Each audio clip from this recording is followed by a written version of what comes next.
नमस्कार दोस्तों, जैसा कि हम भोपाल संभाग देख रहे थे, भोपाल संभाग के अंतर्गत हमने भोपाल सीहोर जिला कंप्लीट कर लिया था। आज के लेक्चर में मैं आपको बताऊंगी विदिशा जिले के बारे में। तो चलिए हम स्टार्ट करते हैं। जैसा कि आप सभी लोगों को पता होगा कि मध्य प्रदेश है, वहाँ पर विदिशा जिला स्थित है।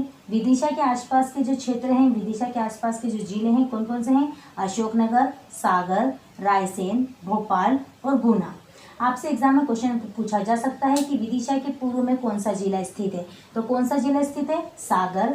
दक्षिण में रायसेन, पश्चिम में भोपाल, उत्तर में अशोकनगर, उत्तर पश्चिम में गुना जिला स्थित है। अब हम आगे देख लेते हैं। विदिशा भारत के मध्य प्रदेश प्रांत में स्थित एक प्रमुख शहर है। ठीक है, तो मध्य प्रदेश प्रांत में स्थित क्या है? एक प्रमुख शहर है। कौन सा जिला? विदिशा जिला।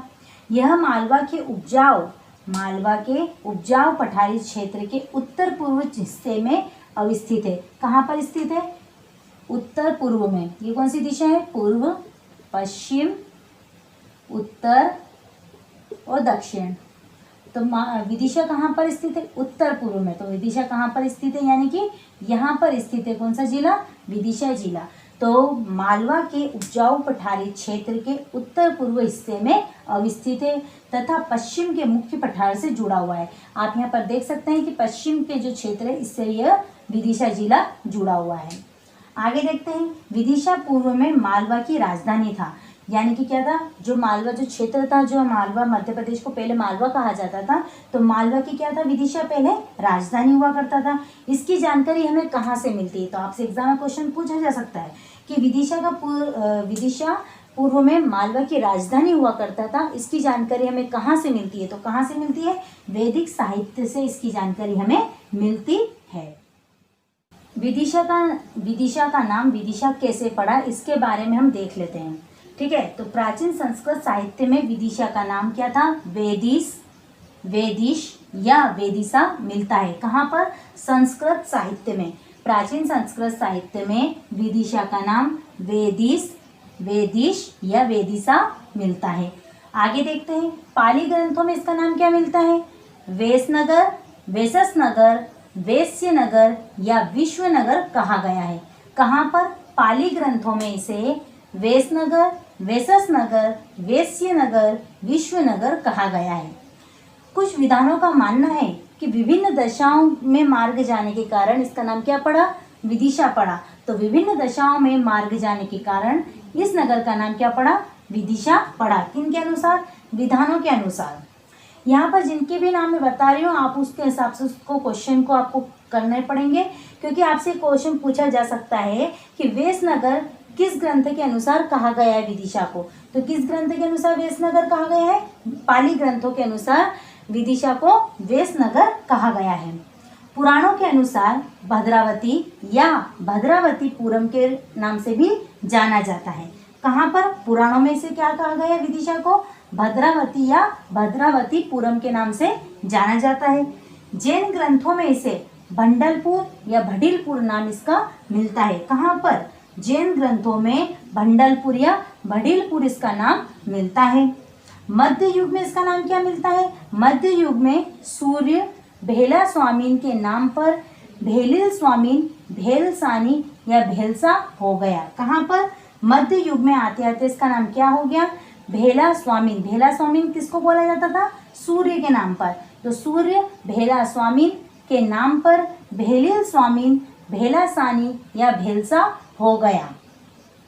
मध्य युग में 11वीं शताब्दी में अलबरूनी ने इसे महाबलिस्तान नाम दिया। कहाँ? कब? 11वीं शताब्दी में। किसने? अलबरूनी ने। किसको? विदिशा को महाबलिस्तान नाम दिया।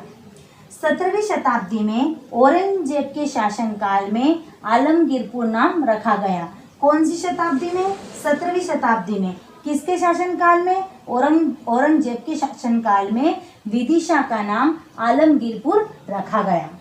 आगे देखते हैं। 1947 ईस्वी के सरकारी रिकॉर्ड में इसे परगणे आलमगीरपुर लिखा जाता रहा। कब? 1947 के सरकारी रिकॉर्ड में विदिशा को किस नाम से लिखा जाता था? परगणे आलमगीरपुर लिखा जाता था। परंतु ब्रिटिश काल के लोगों में भेल स्वामीन या भेलसा के नाम से प्रचलित रहा। सरकारी रिकॉर्ड में तो इसको परगणे आलमगीरपुर लिखा जाता था, लेकिन ब्रिटिश काल के जो अंग्रेज लोग थे वो विदिशा को भेल स्वामीन या भेलसा के नाम से जानते थे। आपसे एग्जाम में क्वेश्चन पूछा जा सकता है कि 1947 के दौरान ब्रिटिश काल के लोग विदिशा को किस नाम से जानते थे, तो किस नाम से जानते थे? भेल स्वामीन या भेलसा के नाम से जानते थे।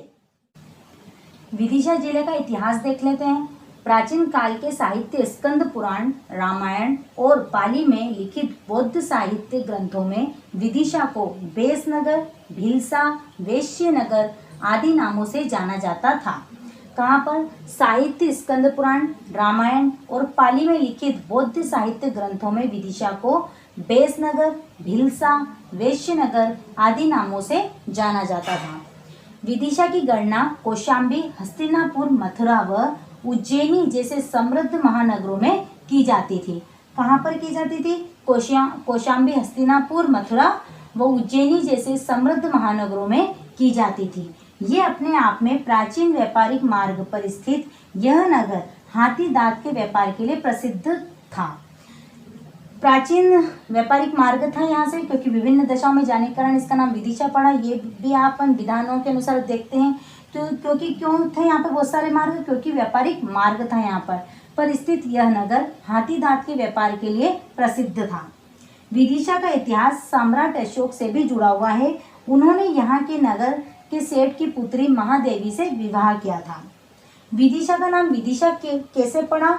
तो विदिशा का नाम विदिशा भारत के प्रथम राष्ट्रपति डॉक्टर राजेंद्र प्रसाद द्वारा 1952 में इसका नाम विदिशा घोषित किया गया।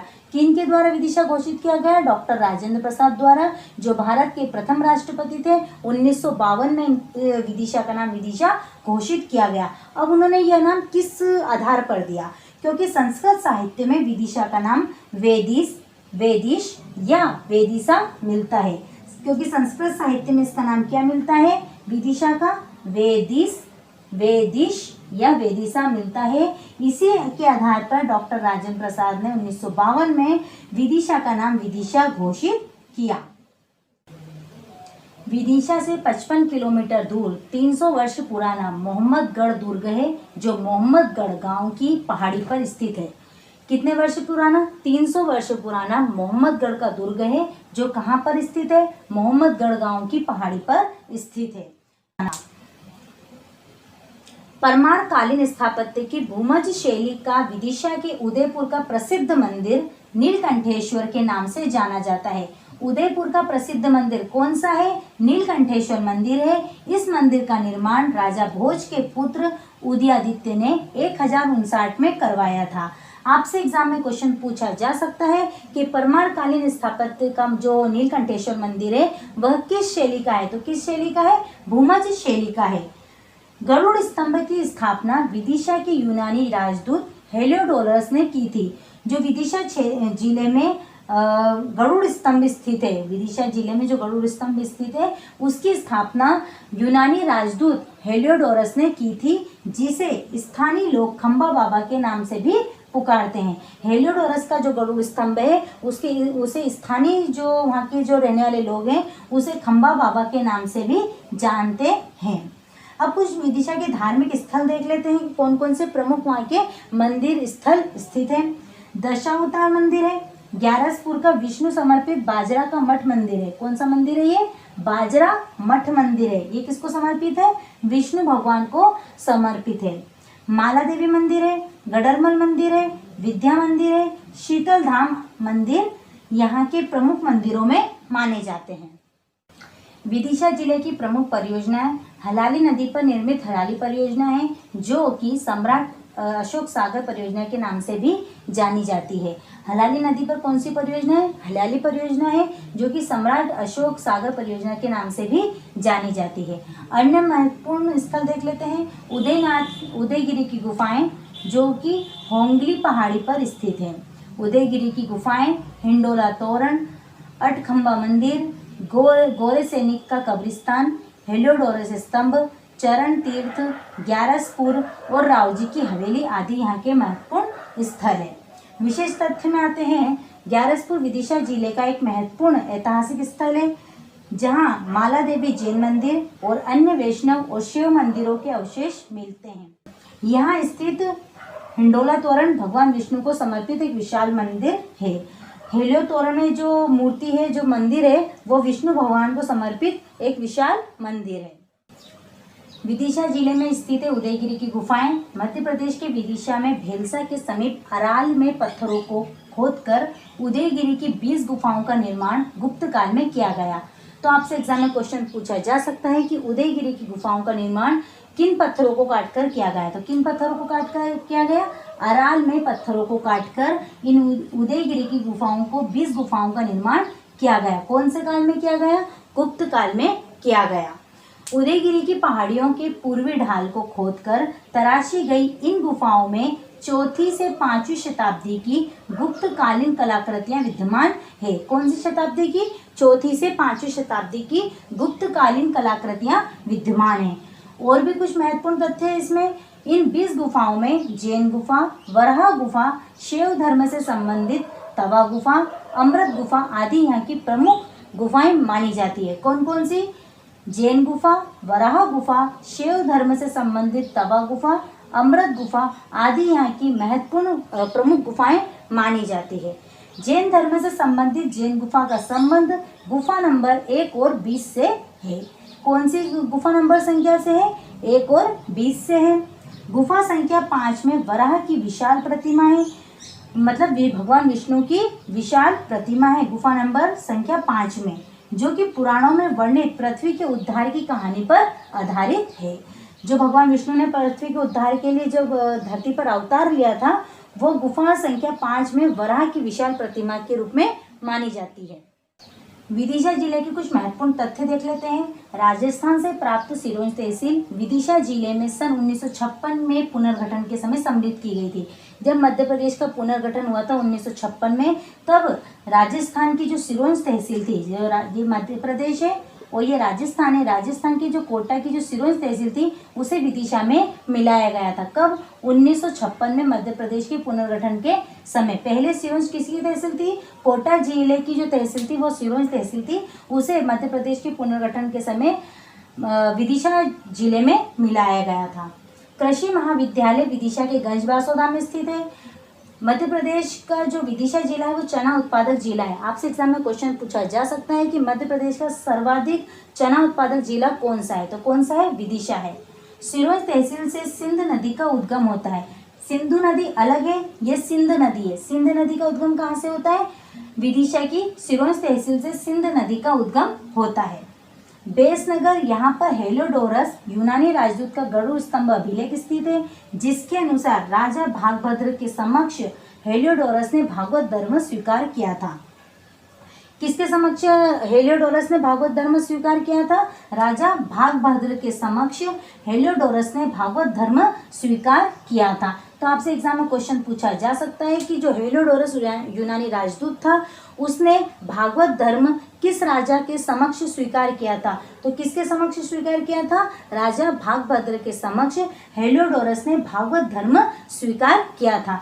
तो ये हो गई आज की आपकी विदिशा जिले की जानकारी। अब अगले लेक्चर में मैं आपको बताऊंगी रायसेन जिले के बारे में। तब तक पढ़ते रहिए, अपना ख्याल रखिए। धन्यवाद।